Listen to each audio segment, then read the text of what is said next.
Southern Fried True Crime covers cases that are not suitable for young listeners, and there may also be some explicit language used. Listener discretion is advised. Morris Lapidus, the architect who built the fabled Fontainebleau Hotel on Miami Beach, said, "If you create a stage and it is grand, everyone who enters will play their part." And as we heard in the last episode, they did. Ben Novack Sr. and his wife Bernice were king and queen of the Fontainebleau, and Ben Novack Jr. was the prince. The lonely prince, growing up without love and affection, without friends, without boundaries. The prince who preferred the company of strippers and prostitutes. And when his father lost his kingdom by the sea, Ben Novack Jr. built his own empire, fortifying it with money, the only thing he could ever count on. Growing up isolated and incapable of true intimacy and love, he chose for his wife a stripper, a woman who loved money as much as he did. Narcy Novak was also bad at relationships. Her only true love in life was money. And after almost 20 years of marriage, she saw the Novak fortune slipping out of her hands. So she brutally murdered her husband and mother-in-law so that she alone would hold the keys to the Novak kingdom. Welcome to episode 58, the conclusion to Miami Beach royalty, the Novak murders.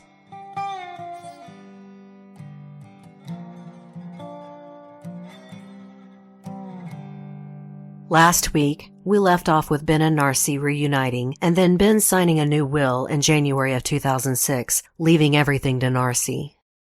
Unless he died before his mother, Bernice would get $200,000 and half interest in the Del Mar Place properties, and she was also named executor of his estate. There was another provision.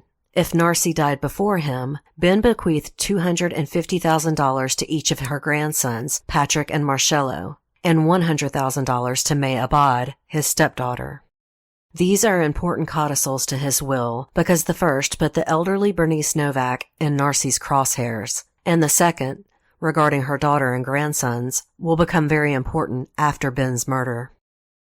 I told you how Ben abruptly decided to drop criminal proceedings against his wife after the home invasion, and he also dropped the divorce.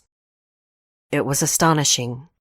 Not just to the Fort Lauderdale police, who had invested a lot of man-hours on the attack, but to friends, family, and even the private investigator Ben had hired. Everyone knew that Ben Novack Jr. was being blackmailed by his wife, Narcy. Bernice Novack was very disturbed, not only by the attack on her son, but also the allegations made by Narcy about his sex life. Her neighbor said she was so upset she went to see a therapist for a while. She told her neighbor, "There you go. I knew what was going to happen. She only married my son for what he has and because she wants to control him." She understood intrinsically why her son stayed with Narcy.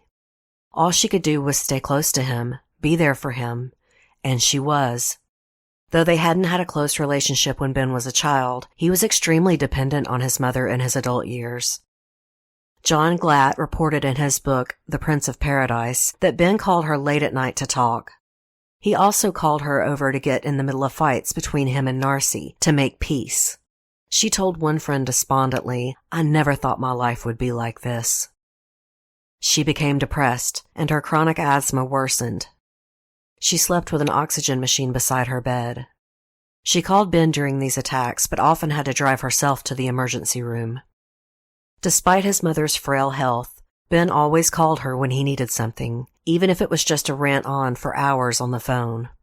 But he wasn't always available when she needed him. During this same time, Narcy Novak was reconnecting with her brothers, Cristobal and Carlos Feliz. Cristobal and his family came to visit every February. Cristobal's wife Laura reported that Ben Novack was odd and, quote, "very picky. Guests only stay in the guest house." According to Laura, the Novack marriage was very strained. Other friends of the couple reported to author John Glatt that they seemed very in love, ready to move on with their lives together. It is certainly possible they showed a different face to friends than family. Many people do. It's funny, though. Bernice would talk about how horrible Narcy was and how she didn't trust her. And then Laura, on the other hand, said that Ben was demanding and spoke abusively to his wife. She also claimed that they put Cristobal in the middle the same way they did with Bernice. And who should we believe? Maybe both. Bernice had good reason to feel the way she did about her daughter-in-law, and Ben Novack could definitely be salty with Narcy's family. I think the point is, intimate family members did not see a happy couple working things out. They saw a couple constantly at war. In the early spring of 2008, Ben answered an ad for a $300 an hour prostitute on a site called cityvibe.com. Her name was Rebecca Bliss, and she was a former porn star who went by the name Mona Love. In 2007, she retired from porn and became a tattoo artist, but her boyfriend at the time shot her in the leg and hand, ending that career. Down on her luck, unable or unwilling to go back to porn, she chose prostitution. She said that her first visit with Ben was strictly business, and he paid $600. She said they did talk quite a bit though, and he kept calling her. She told author John Glatt and the TV show 48 Hours that they spoke every day on the phone. By June of 2008, Ben was in love with Rebecca and moved her into a luxury apartment in Fort Lauderdale, paying all of her living expenses so she no longer had to do sex work. He even named himself as husband on the lease he signed for her. That same summer, Ben invited May Abad and her sons to move into his guest house. She would continue working in his office, slowly taking on more responsibility and helping with conventions. His plan was so that Narcy could spend less time in the office. But he also told a hotel events coordinator at his last convention that he was grooming May to take over the whole business. There has been a lot of back and forth over how Ben really felt about May Abad, and I think ultimately we may never really know. But if he had enough faith in her to talk about her taking over his business and moved her onto his property, I think he did care for his stepdaughter. In July of 2008, Bernice Novack made a new will. An earlier will had left everything to Ben Jr. except for $50,000 to her sister Maxine and $15,000 each to her nieces, Meredith and Lisa. Of course, if Ben failed to survive her, that meant everything would go to Narcy.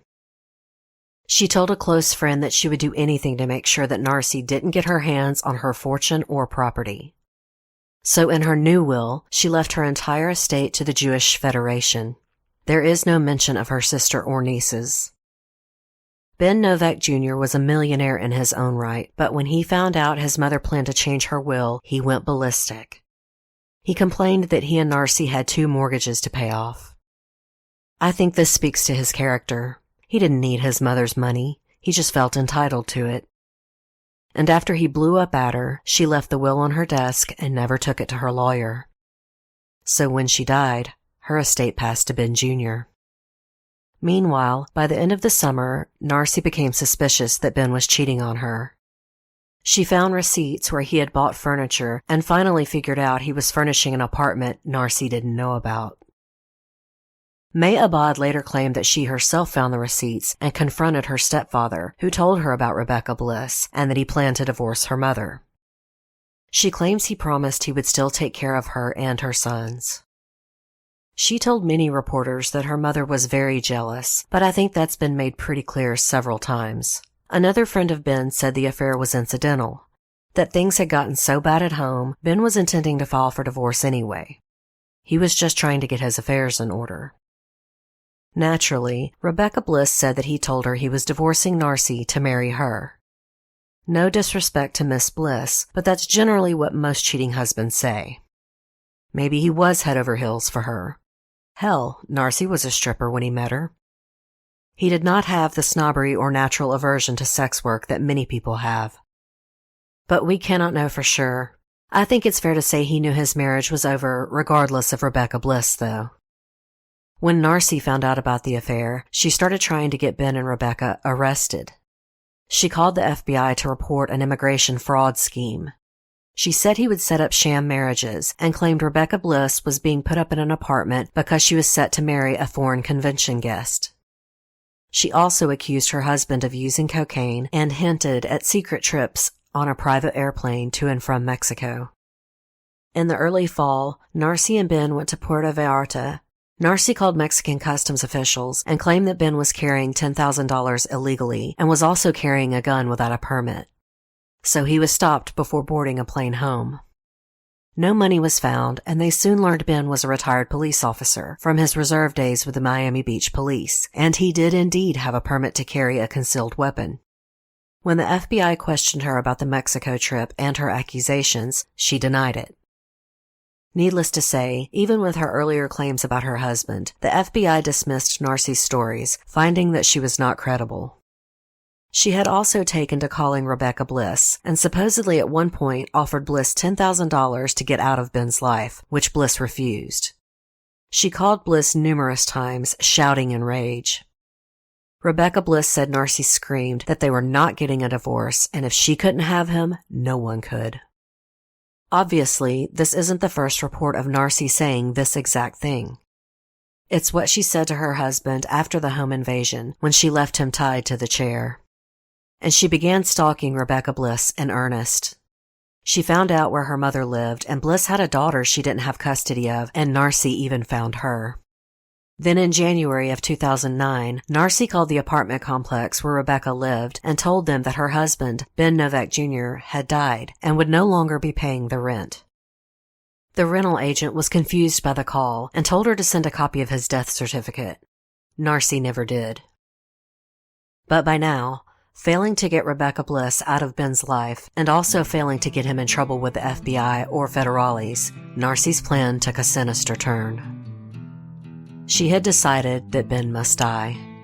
And she also knew that Bernice being the executor of Ben's estate would be a problem. She also merely wanted the old woman's portion of Ben's fortune. She wanted every last penny for herself. And so she started planning both murders with the help of her brother Cristobal. I'm going to pause here for a commercial break.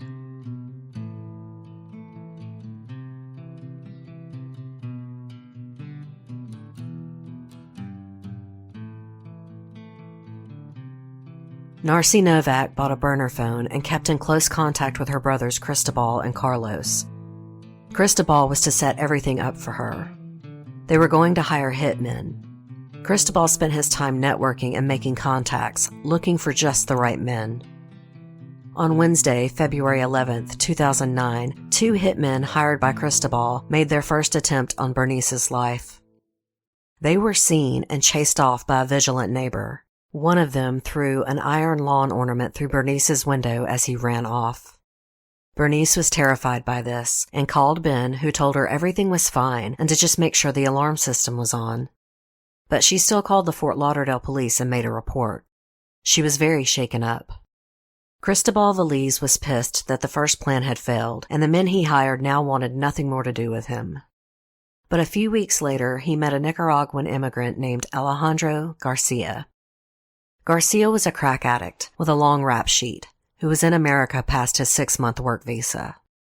He was hungry for the money, and though his record was for petty crimes, he didn't seem fazed by the plan to attack an 86-year-old woman. Garcia would later say in court that, quote, "The plan was for me to give her a good beating and hit her in the teeth." Supposedly, Cristobal told him that Bernice made Ben beat Narcy every day as part of the Jewish religion. He also said that Ben abused Narcy sexually, that he forced anal sex and blowjobs on his wife. This might be a hitman trying to justify his actions as not just motivated by money, but I wouldn't put anything past Cristobal or Narcy. Either way, they all called a lucky break when on March 28th, Bernice Novack took a nasty spill outside the Bank of America. She had been inside putting her 5-carat diamond ring in a safety deposit box.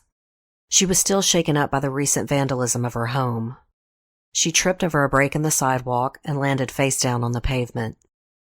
The bank staff rushed out to help and offered to call an ambulance, but she refused. She drove herself home and then called Ben to tell him what had happened. Ben was out of town, but the minute he got in, he went to see his mother and insisted she get checked out at the hospital. She was covered in cuts, scrapes, and bruises, but other than that, not seriously injured. But Ben was furious and wanted to sue the Bank of America for negligence for the broken sidewalk. Bernice had her neighbor take photos of her injuries. Her neighbor recalled how awful Bernice looked. Being 86 years old, her skin was very thin, and she was skinned up all over. The reason I say this was a lucky break is now Bernice Novak had a recorded and recent history of falls. This would very much work to Narcy and Cristobal's advantage. On Saturday, April 4th, Bernice still wasn't feeling great and had stayed home all day. It was the 34th anniversary of Ben Sr.'s death, and her son called to check on her. She told him that she missed his father terribly. After this, and another phone call with one of her friends, it was getting dark, so Bernice changed into her nightgown and poured herself a glass of Chardonnay. Ben would later question this detail, insisting his mother didn't drink wine. But her sister Maxine said she often had a glass at night to relax, though she insisted Bernice was not a heavy drinker. A little before 9:30 p.m., Alejandro Garcia had a large monkey wrench in his pants and grabbed a bottle of rum and went to hide in Bernice's bushes. He was waiting for her to come outside and move her car into the garage. A creature of habit, Bernice always moved her car into the garage at night. Narcy knew this, and the plan was always for her attacker to wait for her to come outside. Which was very smart. No witnesses and no forced entry. Garcia's accomplice, a man named Melvin Medrano, was waiting nearby in a getaway car. Medrano was one of the men in the first plot to kill Bernice that had failed. Now they stayed in touch by cell phone. Suddenly, Bernice came outside just as expected. She opened her car remotely, then got inside and drove it the few feet into her garage. Garcia slipped into the garage behind her car. When she shut off the engine and opened the door to get out, Alejandro Garcia viciously swung the wrench. He would later testify that she saw him first and screamed. He hit her several times, and as she fell into the car, he reached in and grabbed the steering wheel with his left hand as he beat her in the head with his right. He later said he couldn't remember how many times he hit her. Then he calmly wiped his fingerprints off the wrench and the steering wheel of the car and fled. He said she was slumped across the driver's seat the last time he saw her. He ran and got into the waiting car with Medrano, and the two drove to Miami. But Bernice wasn't dead. Bleeding and in shock, she pulled herself out of her car and made her way to the laundry room door leading into her house. She left a trail of blood the entire way. The blood trail led through her kitchen and living room and then into a half bathroom. Frail, 86-year-old Bernice Novak was aware of what was happening as she lost control of her bowels. There was evidence that she tried to clean herself up in the bathroom. Her underwear was found near the commode, and blood and feces were mixed together all over the floor. Author John Glatt posited in his book, The Prince of Paradise, that Bernice then realized that she had left her door open and her attacker could come back, so she staggered back to the laundry room and locked the door. She then tried to reach the panic button on her alarm system, but fell to the floor dying before she could. Glatt's recreation of the crime scene and Bernice's movements are extremely intuitive. He worked from crime scene photographs and the autopsy report. The first blow Bernice received was to her face, fracturing her skull and knocking her glasses to the garage floor. The second blow broke her jaw, knocking out some of her teeth. There were at least 3 more blows to her head with the wrench. It was a vicious attack. Alejandro Garcia would later claim he was only supposed to injure Bernice and put her in the hospital. He also later claimed he didn't even know she had died, that Cristobal told him she was in the hospital. Again, I call bullshit. You cannot bludgeon anyone, much less an elderly woman, that many times over the head with a heavy wrench and not have intent to kill. The next morning, at 5:30 a.m., Bernice's neighbor noticed her garage door open, but didn't want to call and wake her up. When she did call a couple of hours later, she didn't get an answer, so she went and knocked on the door. She had seen Bernice's car in the garage with the lights still on and was getting uneasy. When Bernice didn't answer the door, she went home and called Ben Novack Jr. Ben called the Fort Lauderdale police immediately to check on his mother as he and Narcy jumped in the car heading to Bernice's house. They got there before the police. Ben found his mother in a pool of blood, face down. He checked her pulse and found that she was already dead. He called the police back this time to report her death. From the start, the Fort Lauderdale police did not suspect foul play. They thought she had fallen. There were no signs of forced entry, and nothing had been stolen or ransacked. Her purse and jewelry were all out in plain sight. The detective on scene spoke with one of Ben's friends who told him of Bernice's recent fall, and he noted this as well as the glass of wine in his notes. Bernice Novak's body was transported to the Broward County Medical Examiner for autopsy. The ME found multiple fractures, which caused internal bleeding in her brain, fractures in her jaw, and one to her ring finger. Despite the numerous, grievous blunt force injuries, the ME ruled her death an accident, caused by an unwitnessed fall at her home. The assistant ME would later insist he did not believe it was an accident, saying, "I've never seen injuries like this from someone falling." He said he was overruled by the medical examiner, Dr. Iori Boyko, who had visited the scene at Bernice's house to help make his ruling. And he wasn't alone in his findings. The Fort Lauderdale police agreed, and even some old cop buddies of Ben who walked the scene at his insistence also felt there was nothing suggesting foul play. With the absence of forced entry, every door in the house was locked, and without any robbery, it did look like a tragic accident. The theory would be that she fell once in the garage and then kept falling as she made her way through the house. So a series of falls, along with a few glasses of wine, caused the incredible injuries to Bernice Novak's skull and face.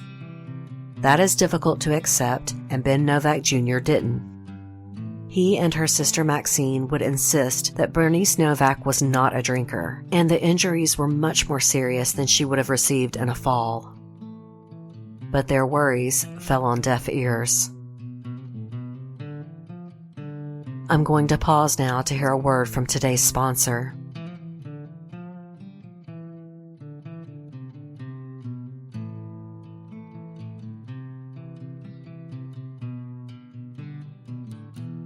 Even while Bernice's body still lay in the house, Ben Novack Jr. noticed that his mother's diamond ring was missing.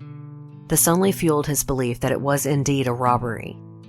He and Narcy would find the ring a few days later when they checked her safe deposit boxes. With Narcy's help, he moved his mother's jewelry and heirlooms to one of his safe deposit boxes. The very night Bernice was found, Narcy made arrangements for her body to be cremated as soon as possible.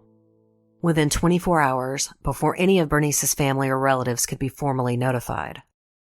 A memorial service was planned for the following Friday. Her sister Maxine, who lived out of state, said she did not have time to make arrangements to get to her funeral. She was very suspicious by how rushed it all was. Bernice Novak's obituary appeared in the Miami Herald on Thursday, April 9th. Her age was incorrectly listed. At her memorial service, Ben rose to give the eulogy and admitted he had not prepared a speech. George Rodriguez, Bernice's longtime boyfriend, was shocked by the eulogy, where Ben revealed his mother's time in foster care, as well as her real age. These were her two biggest secrets, and she would have been mortified. He also compared his mother's death to the actress Natasha Richardson, who had recently died from a head injury she got while skiing. It was bizarre and had nothing to do with his mother. He then spoke about her strained relationship with Narcy, saying that they had gotten along better in recent years. I'm sure Ben's awkward and inappropriate eulogy was due to his being in shock, but it was hurtful to friends and family in attendance, as Bernice Dimple Novak had led a truly remarkable life and deserved so much better. Making matters worse, the Novaks hosted a reception at the Bonaventure Country Club in Fort Lauderdale after the funeral. It was a party, featuring a country and western band. Narcy even got up to sing. While this might sound appropriate for some funerals, it was not for Bernice Novak. Bernice didn't even like country music, and she was also the epitome of dignity and refinement. She would have been appalled at this tacky reception.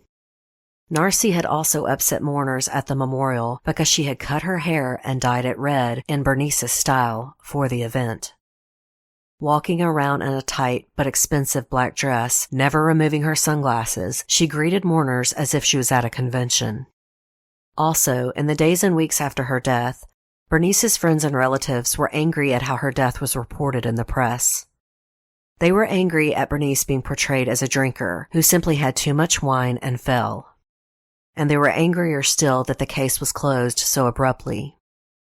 Ben filed a wrongful death suit against the Bank of America for Bernice's earlier fall, insisting internal injuries led to the second fall that caused her death. He was angry and lashing out, but he also had a history of being very litigious. Narcy, not Ben, cleaned out Bernice's house, going through her possessions, keeping what she wanted, and throwing out Bernice's beloved book collection. Ben inherited his mother's estate per her original will, as she had never taken the new will to her lawyer. Her sister Maxine received $50,000, and her nieces got small amounts as well. Everything else went to Ben Novack Jr., an estimated $2 million estate. And now Narcy and her brother Cristobal moved on to the next part of their plan, to have Ben killed. They planned it for months, deciding that it would be better if it didn't happen in Florida. Ben and Narcy had a convention planned for July at the Hilton in Rye Brook, New York. They planned to use Garcia and Medrano again for Ben's hit. But Medrano was arrested and deported back to Nicaragua on an unrelated charge, so Cristobal had Alejandro Garcia looking for a new partner. Cristobal offered Garcia $15,000 for the hit on Ben. Joel Gonzalez then stepped into the picture. Garcia offered him $3,000, and Gonzalez agreed immediately. Both men were supposedly told they were just supposed to injure Ben Novack. To be more precise, cut off his balls. Either way, Narcy wanted him unable to ever work again. Of course this was a lie. Whether it is the lie of Garcia and Gonzalez minimizing their participation, or if they were truly lied to by Narcy and Cristobal, is anyone's guess. On May 5th, 2009, Ben Novack finally got the Batmobile he had commissioned. It was $128,000 and he was delighted. But as fate would have it, he only got to drive it once, and that was to get gas before he parked it in a secure garage. Towards the end of June, Ben and Narcy had dinner with Kelsey Grammer and his wife. As I told you in the last episode, they were pals from their private school days. Grammer later reported to police that he felt something was wrong and that Narcy acted strangely.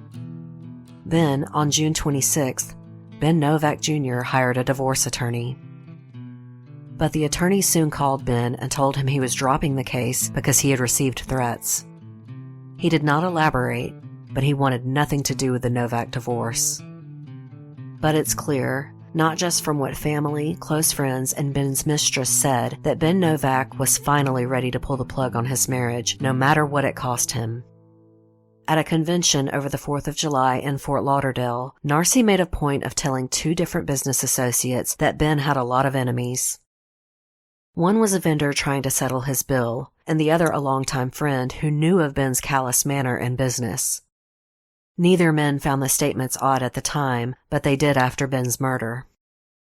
Ben and Narcy arrived in New York on Thursday, July 9th. This would be just less than 2 weeks since Ben had first tried to hire a divorce attorney. It would appear that he planned to blindside Narcy with the divorce, and in the meantime, keep business going as usual. Considering how she reacted in the past, it seems smart on his part. But he had no idea what she was planning and how far she would go. On Friday, the hitmen, Alejandro Garcia and Joel Gonzalez, scouted the Hilton in Rye Brook, New York. They are caught on security camera footage a little before 3 p.m., actually walking right past Ben Novack Jr. in the front lobby. The first night of the convention went off as planned, and Ben Novack talked to the hotel's event director for a while that night, pointing out his stepdaughter, May Abad, and expressing how proud he was of her. He told the woman he looked forward to retiring and letting May handle the day-to-day work. Again, I have discussed different perspectives on the relationship between Ben and his stepdaughter, but this event director was not a friend or family member. She had no reason to lie. But it does seem strange if he was about to divorce May's mother. But then again, May had a terrible relationship with Narcy. Ben knew that, and it's quite possible that May Abad was the only person he felt he had left in his life whom he could trust. Maybe he did have true affection for his stepdaughter. Saturday, July 11th also went well at the convention, with staffers locking a total of $110,000 in registration fees in their hotel room safes afterwards.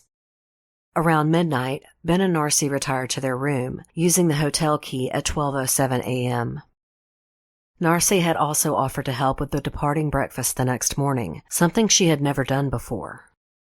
She went to bed, but Ben stayed up late working on his laptop, as he often did, studying spreadsheets, answering email, and searching eBay for more Batman collectibles. When the hitmen showed up at the Hilton Hotel at 5:10 a.m., the light was still on in Ben and Narcy's room. Ben was still up working. They called Cristobal, who told them to wait for his call. Ben finally turned off the light and went to bed at 6:30 a.m. Narcy called Cristobal at 6:39.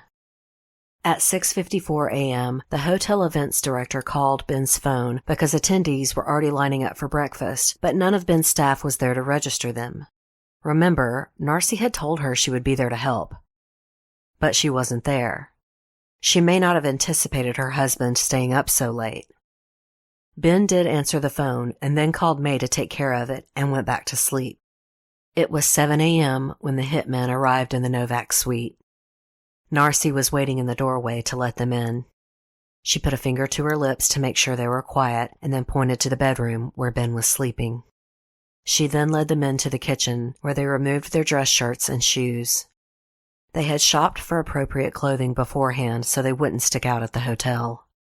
They put on gloves and then pulled dumbbells out of a gym bag, Garcia's weapon of choice this time. They got on either side of the bed, and Garcia counted to 3, and then the men pounced. Ben Novack Jr., clad in just boxers and his black socks, awoke and began screaming and fighting back. Alejandro testified later that they just hit him everywhere: his head, chest, ribs, and abdomen. As Ben struggled, he knocked the sunglasses off of Garcia's face, breaking off a piece of the glasses. Ironically, considering what was coming, Alejandro Garcia was blind in one eye and couldn't stand the light. Gonzalez said he became scared and walked into the kitchen, but Narcy told him to go back. She walked in with him and handed him a pillow to muffle her husband's screams. Gonzalez walked off again as Garcia kept pummeling Ben. He testified that when he walked back in again, with Narcy screaming at him, Ben was now on the floor beside the bed and Garcia was hitting him with the dumbbell. Gonzalez said Ben was no longer moving, but was moaning in pain. Then the men used duct tape to tie Ben's legs together and his hands behind his back. Gonzalez said at this point, Ben wasn't fighting, but was breathing hard and had a lot of blood coming out of his mouth. Gonzalez again walked back to the kitchen, where Narcy was pacing. Alejandro Garcia now pulled out a utility knife and grabbed Ben by his hair. He plunged the blade into Ben's left eye and turned it. He did the same thing to his right eye as Ben moaned in agony. He then went to see Narcy, who asked him if he had cut Ben's eyes. He assured her that he did and that Ben would never see again, but offered to cut his eyes more if she wanted. She said no. Then she ordered Garcia to, quote, finish him off, as Ben was still making weak noises, clinging to life despite the brutal attack. Garcia went back to the bedroom and wrapped duct tape around Ben Novack's head and mouth tightly. Ben Novack Jr. then choked to death on his own vomit. Narcy handed the killers towels to clean up at the sink. As they redressed, she went and took a bracelet off of Ben's wrist. It was gold and spelled Ben out in diamonds. He loved the bracelet. She handed it to Garcia, who put it in his bag. Originally, the plan was to tie Narcy up and leave her in the room so it would look like a robbery. But Narcy had changed her mind. Instead, they all left the suite together, with the killers taking a nearby stairwell as Narcy walked down the hall. The hitmen were caught on surveillance footage in the lobby at 7:11 a.m. It had taken less than 10 minutes to torture and murder Ben Novack. Narcy had purposely walked down the hallway, seen on a security camera at 7:09 a.m., pulling a small suitcase. For 18 minutes, she stood in one place, appearing to make phone calls on her cell. She called May Abad at 7:19, and then Ben's phone at 7:31. She was setting up an alibi. Investigators believed that she knew exactly where the security cameras were. When she finally came down to the convention for breakfast, May noticed she wasn't wearing any makeup. Her mother always wore makeup. She also said she was even more snappish than usual and acting strangely. Narcy then went back upstairs to her suite and used the key card to get in at 7:45 a.m. She immediately came out of the room screaming. She leaned against the wall in the hallway, screaming, "Help me! Help my husband!" A nearby guest went into the suite and saw Ben's body and, as one does, started snapping photographs of the gruesome scene with his cell phone. When he came back out, a crowd was gathering around the hysterical Narcy. He said she then ran back into the room and climbed on top of her dead husband, straddling him, though he was lying face down, hogtied. He said she began beating him in the shoulders with her fists. By 7:50, the Hilton Hotel security was called, and the guard was told a man was having a heart attack. He ran to the fourth-floor suite and found Narcy screaming on top of her husband's body. He said she screamed, "Why me? Why is this happening?" His first instinct was to preserve evidence, so he lifted Narcy up and put her on a chair. He had to continue to sit and hold her back as other security arrived and secured the scene. At 7:56, EMS arrived expecting a heart attack. They checked for a pulse and found none. They even hooked him up to a heart monitor, and it was flatlined. He was already blue. The EMS attendant pronounced Ben Novack Jr. dead at 7:59 a.m. May Abad soon entered the suite, and one of the EMS attendants heard her ask Narcy where the money was. Narcy then told another employee to go collect the bags with the $110,000 they had collected the night before and put it in the hotel's main safe. It doesn't look good that May was asking about the money, but I also think she could have been subtly accusing her mother of taking it. By all accounts, she was dedicated to Ben's company and was a responsible employee. The chief of security said he overheard May in the hallway telling her mother to pull herself together.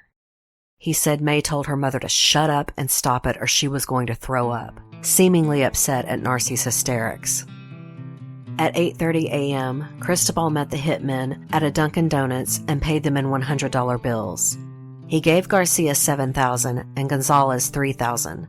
Presumably, Garcia would receive his final payment back in Florida.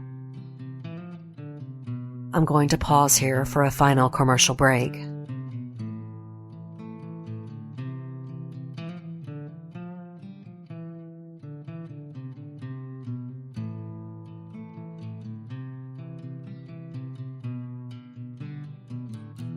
Rybrook, New York is about 20 miles north of New York City.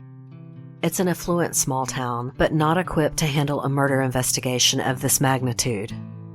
Other police departments from Westchester County were called in to help with the investigation. The first detectives on scene immediately noted that there were no signs of a break-in or even really a struggle, other than Ben Novack's bloodied corpse. He had obviously been attacked as he slept, with a lot of blood on the bed sheets and floor beside it. In the sheets, they found Ben's gold Rolex that had fallen off in the attack, covered in blood. They also found a piece from a pair of knockoff Valentino sunglasses. Alejandro Garcia had forgotten to go back for that bit of evidence. Ben's laptop sat on the desk with a bank bag with $15,000 cash inside, out in the open, not in the room's safe. They did find droplets of blood in the sink where the hitmen had cleaned up, but other than that, the room had not been ransacked and nothing appeared to be stolen. Narcy readily answered any questions the detectives had for her, including when they asked if Ben had any enemies, and she said many, even some within the Miami Beach Police Department. By 5:30, Ben's body was taken to the medical examiner's office. Police stayed with Narcy. At 7:30, a senior investigator came to question Narcy. He had just spent several hours talking to May Abad and now had new questions. Narcy again went over the list of Ben's enemies, including a comic book dealer he had recently argued with. The dealer would later say it was a negotiation, not an argument. The detective showed Narcy the piece of sunglasses they found, and she immediately claimed it was hers. She said she broke her pair on the flight to New York, and Ben was probably trying to fix them. He liked to fix things, she claimed. But when asked where the rest of the sunglasses were if Ben was trying to fix them, Narcy looked puzzled. She paused, and then said she had lost them on the plane. When the detective pointed out that this didn't make sense if Ben was trying to fix the glasses, Narcy just said, "I don't know." Around midnight, May Abad went to the hotel safe to get money to pay the Convention Concepts unlimited staff for that weekend. She also took enough money to pay for an event the following week. I think this explains May's question about the money that was overheard by EMS. She knew her stepfather always paid his bills. She felt responsible for the staff and intended to keep business going as usual. It is probably what Ben would have wanted. Ben Novack Jr.'s autopsy took place around 10 a.m. on Monday morning. Along with the numerous blunt force injuries to his head, the gruesome injuries to both eyes, when they opened him up, they found more than 20 fractures to his ribs. The pathologist said they were so smashed they resembled chicken bones. While Ben Novack did asphyxiate on his own vomit, the medical examiner noted that any of the hemorrhages on his brain or lungs could have killed him. Meanwhile, hotel management was concerned about the remaining $105,000 in their safe. It was too much money to be responsible for. Narcy immediately said she would take it with her to Fort Lauderdale, but a detective said that was not safe and she should deposit it in a local bank. So he drove her to a bank and then watched as a teller handed Narcy a stack of money from the deposit she was making. It was $5,000 that Narcy pocketed right there in front of the detective. By 11:30 a.m. that day, Ben's death was made public. Investigators would not say much except that they felt it was not a random attack, but someone with a connection to Ben Novack Jr. By 6 p.m. that same evening, investigators were prepared to formally interview Narcy Novak on camera. They were already fairly certain she was involved with the murder. Narcy had made a huge mistake by letting the killers into the room. Investigators now knew from hotel security that the card was only used to enter the suite at 12:07 a.m. after the convention and at 7:45 a.m. when Narcy came back upstairs and found Ben's body. There was no other way in or out of the fourth-floor suite. She had to have let them in. And they didn't buy her bullshit story about the sunglasses either. She should have feigned ignorance completely instead of trying to make up a story. Either way, they had also now received a tip from someone in Fort Lauderdale about the 2002 home invasion that Narcy orchestrated.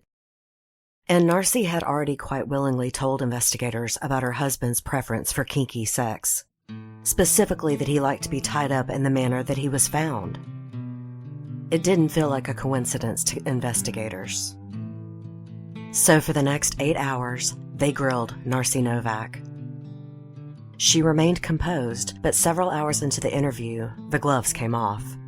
She was confronted about the home invasion. She denied it happened, insisting Ben made it all up, that he was into rough sex, and pointed out that they got back together after the incident. She also denied robbing the house, indignantly saying that she only moved her own things out as was her right. She also claimed her husband was a pedophile, along with his fetish for amputees. Changing tactics, one detective asked Narcy if anyone pressured her into letting them into the suite that morning. Narcy acted confused, even when the detective point-blank said, "You opened that door for them." She adamantly denied the accusation and then asked if she was a suspect. She offered to take 100 lie detector tests to prove she was innocent. She probably thought she could beat the machine. So the detectives called her bluff and set her up for a polygraph examination with the New York State Police, which she failed several times. When Narcy was being shown the negative results, May Abad burst into the room and tried to attack her. May now was sure her mother had killed her stepfather. But as we know, polygraph tests are not admissible, and Narcy Novak had held up well under questioning. They had nothing more than circumstantial evidence, and even that was weak. So Tuesday afternoon, Narcy flew back to Fort Lauderdale. The Rybrook police called the Florida Department of Law Enforcement to put her under surveillance. Narcy immediately hired armed guards for her home and went to her local bank asking to withdraw the $100,000 in cash that she had deposited in New York. When the bank teller told her they didn't keep that much cash on hand, she settled for half in cash and the rest in 2 cashier's checks. She also decided to kick May Abad out of the guest house where she had been living. She came after her daughter with a crowbar. It's caught on her own camera's security footage. Narcy strikes May, who threw her arm up to protect her head, getting a nasty bruise on her bicep. May filed a complaint with Fort Lauderdale police against Narcy for aggravated battery. They claimed to have investigated the complaint, but took no action, which is strange as the incident was caught on camera. Meanwhile, Narcy flew back to New York and gave one cashier's check to her brother Carlos, presumably for him to give to Cristobal, and the other cashier's check to an attorney named Howard Tanner for legal services. She was anticipating being charged in New York, but also, under federal law, she had just laundered that money. On July 16th, the Florida Department of Law Enforcement served a 7-page warrant on the Del Mar Place house. On the same day, reporter Julie Brown with the Miami Herald dug up Ben Novack Jr.'s original divorce petition from 2002.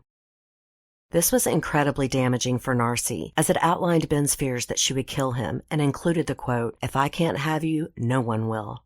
The men who helped me will come back and finish the job." That same day, the Miami Herald asked the Broward County medical examiner for Bernice Novack's autopsy report. Reporter Julie Brown was dogged in her attempt to show that Narcy was also responsible for Bernice's murder, that hadn't actually been investigated as a murder. The Fort Lauderdale police still insisted they would not reopen Bernice Novack's case. After the 2002 home invasion, the Fort Lauderdale Police Department had seemingly wanted to wash their hands of the Novack family. They had obstinately refused to investigate Bernice's death, despite pleas from Ben and many other friends and family. But on July 21st, an anonymous letter was sent to the Miami Springs Police Department. It was 5 pages, handwritten in broken English.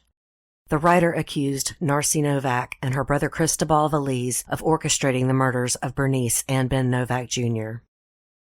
The letter writer knew enough details, like about Bernice's previous fall, that the letter was deemed genuine. Police felt it was written by an older, religious woman, as there were many lines like, "I write out of respect for God." She wrote that Narcy Novack would stop at nothing to get her hands on the Novack millions. Police took the letter very seriously, but it would take 3 years to identify the author, who was indeed Narcy's older sister, Leticia Turano, who was very religious and was horrified at what her siblings had done. Meanwhile, the news stories weren't limited to Miami or New York. The Associated Press had picked up the story, and it was now a salacious national scandal. During all of this, no one had claimed Ben Novack Jr.'s body from the New York morgue. His aunt, Maxine Phil, was shocked and told the press, quote, "Here is the Prince of Fontainebleau, and he's being treated no better than a homeless person." No one could claim Ben's body except Narcy, who was his legal next of kin. Actor Kelsey Grammer even spoke up, offering to pay for Ben's funeral, but Narcy refused. Narcy was more than willing to let Ben sit on ice as she worked moving money and removing valuable items like Bernice's jewelry collection from Ben's safe deposit boxes. Her name was not on the boxes, but she conned a bank employee into giving her access.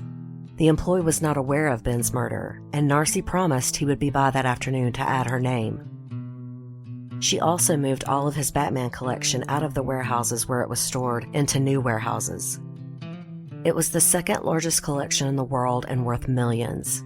She had again conned the warehouse men into believing Ben was alive and aware of the move. On July 29th, Narcy petitioned Broward County Circuit Court to be named as executor to Ben's estate.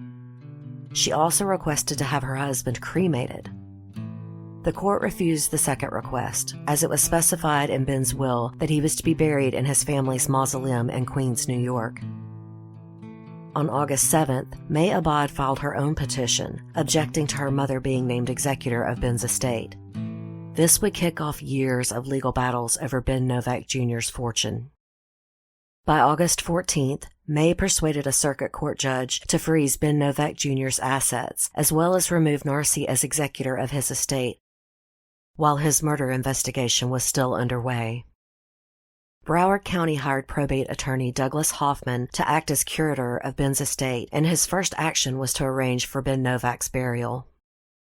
But after numerous hearings with Hoffman trying to recover money and items that Narcy had already taken, she did finally agree to adhere to his will and let him be buried. Ben Novack Jr. was laid to rest on September 2, 2009.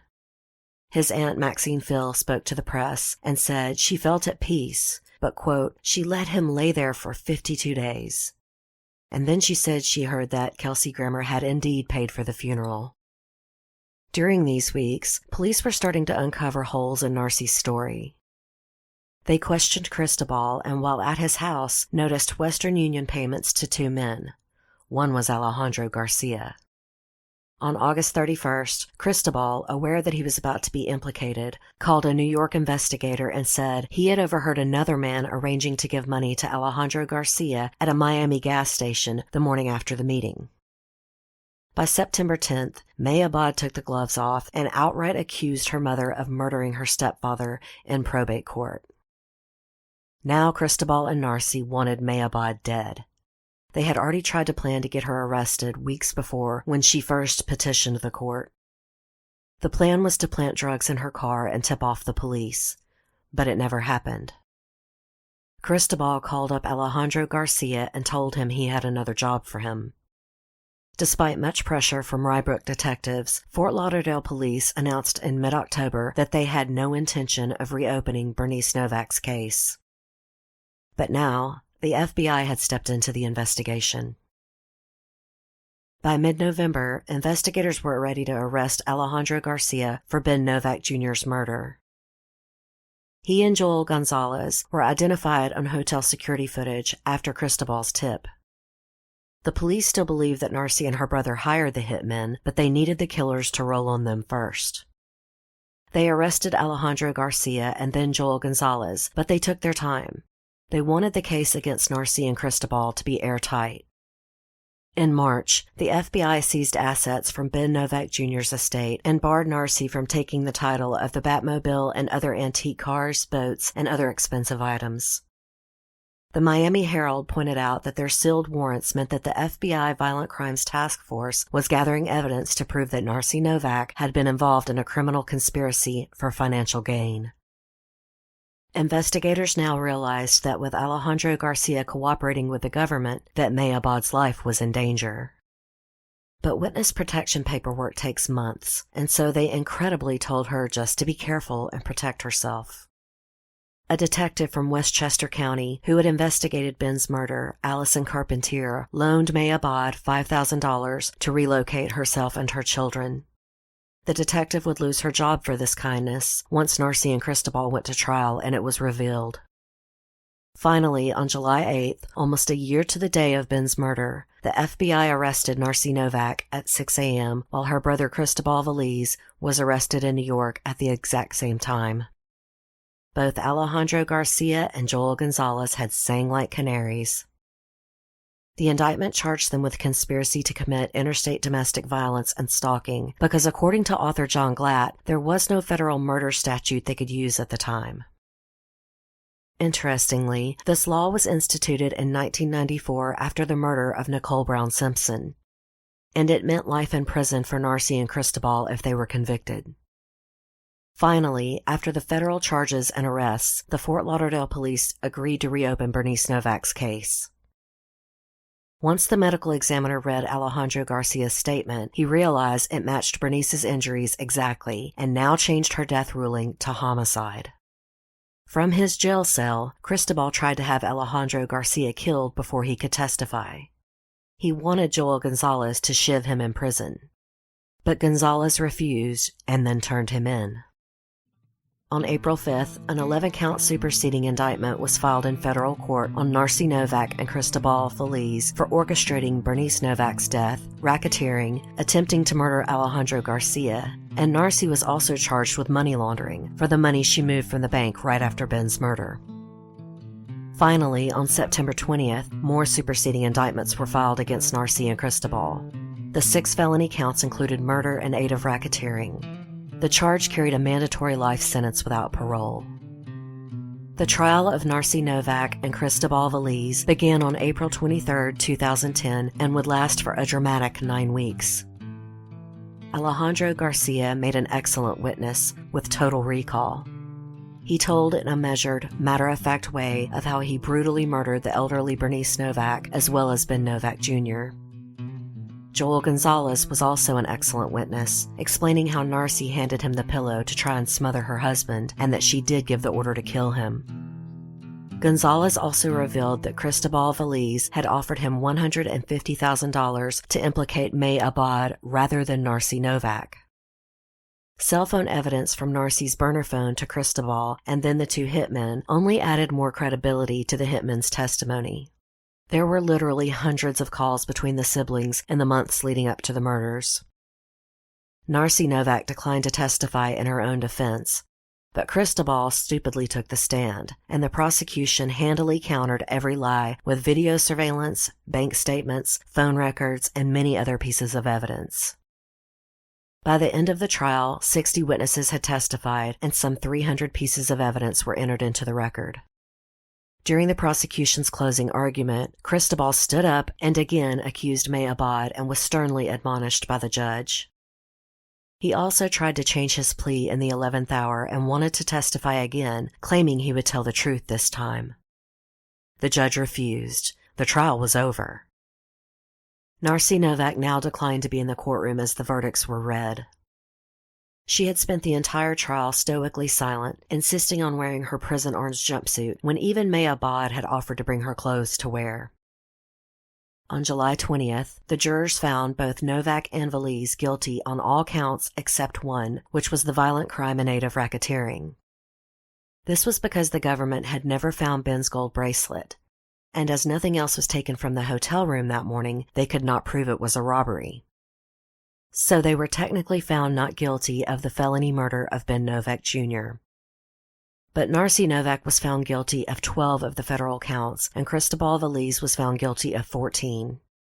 At their sentencing, the lead prosecutor characterized the siblings as pathological liars and dangerous psychopaths. The judge agreed, sentencing them both to life in prison without parole. In following years, the two would try to turn on each other to cut new deals, but it didn't work. And now, though the criminal proceedings were over, the battle in probate court for Ben Novack Jr.'s estate was just getting started. The daughters of his aunt Maxine Phil, who had since passed away, Meredith and Lisa Phil, sued, trying to extend Florida's Slayer statute to Narcy's daughter and grandchildren. In Florida, as in many states, one cannot profit from a crime, meaning you cannot kill someone and still inherit their estate. The Phil's stance was that May Abad and her children could still deposit money into Narcy's prison account, and the Slayer statute should apply to them as well. The Phils also sought to have Ben Novack Jr.'s second will revoked, the will where he had left everything to Narcy except for codicils for his mother, May Abad, and her children. They charged that Ben Novack Jr. was under duress with threat of physical harm when he signed the second will. The case went all the way to the Florida District Court of Appeals, who ruled on July 29, 2015, that the Slayer statute did not apply to Narcy's daughter or grandchildren. Though many legal experts feel the statute should be amended as it has been in other states, the Florida court held to the letter of the current law and granted May Abad and her children Ben Novack Jr.'s entire estate. However, they did remand for further proceedings on the second charge, that Ben Novack Jr.'s will should be revoked because it was made while he was under the threat of physical harm or duress. In the previous episode, I misspoke when I said the case was still being fought. I had trouble finding the court documents where it was settled. I did, however, hear back from Douglas Hoffman, the attorney for Ben Novack Jr.'s estate, that the will was not revoked, litigation was concluded, and the estate was closed. As there is no public record of this, and Mr. Hoffman did not elaborate, I believe a private settlement was reached between May Abad and the Phils. In years since, Ben Novack Jr.'s relatives have not made any public comments, but May Abad has been available for any and every interview in print or television. It still makes me wonder about all of her motivations. She had nothing to do with the murder of her stepfather, but she fought like a cat to maintain control of his estate, and she continues to profit by granting so many television appearances. But despite the ugly battle for the Novack fortune, there is only one true villain in this entire family saga, and that is Narcissa Veliz Novack. Narcissa is a name derived from the Greek god Narcissus, which, as we know, is the root word for narcissism. Narcy Novak is the ultimate narcissist, only caring for herself and her own greed, with no love for anyone, not even her own daughter. She was characterized as a psychopath in court, which, as she has shown no empathy or remorse for her actions, seems fair. As she had told police in her very first interview, quote, "Only a monster could do this evil thing." Indeed, Mrs. Novack.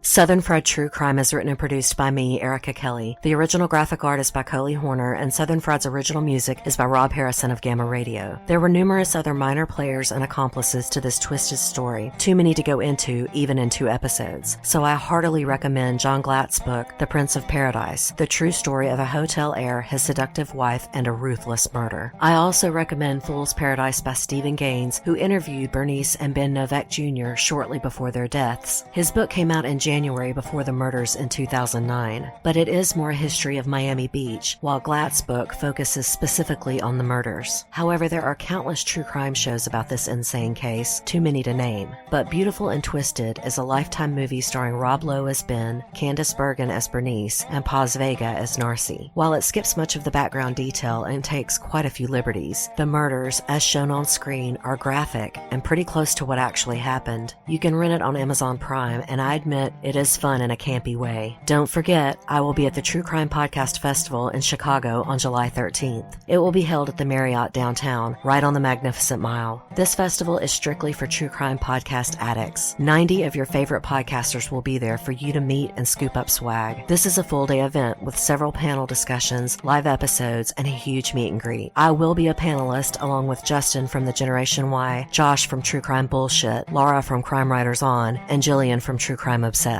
To purchase tickets or learn more, go to truecrimepodcastfestival.com or look for it on social media. I hope to see you there. If you enjoyed today's show, don't forget to subscribe and please tell a friend or rate and review on iTunes. I'm also on most large platforms like Stitcher. If you're interested in supporting the show, please visit my website, southernfriedtruecrime.com. There you can sign up to be a patron of the show, make a one-time donation, or purchase show merchandise. That's southernfriedtruecrime.com. If you have any case suggestions, please email southernfriedtruecrime@gmail.com. Sometimes private messages on social media get lost, so email is best, and please feel free to reach out. I love hearing from you guys. Until next time, thanks so much for listening. Y'all take care.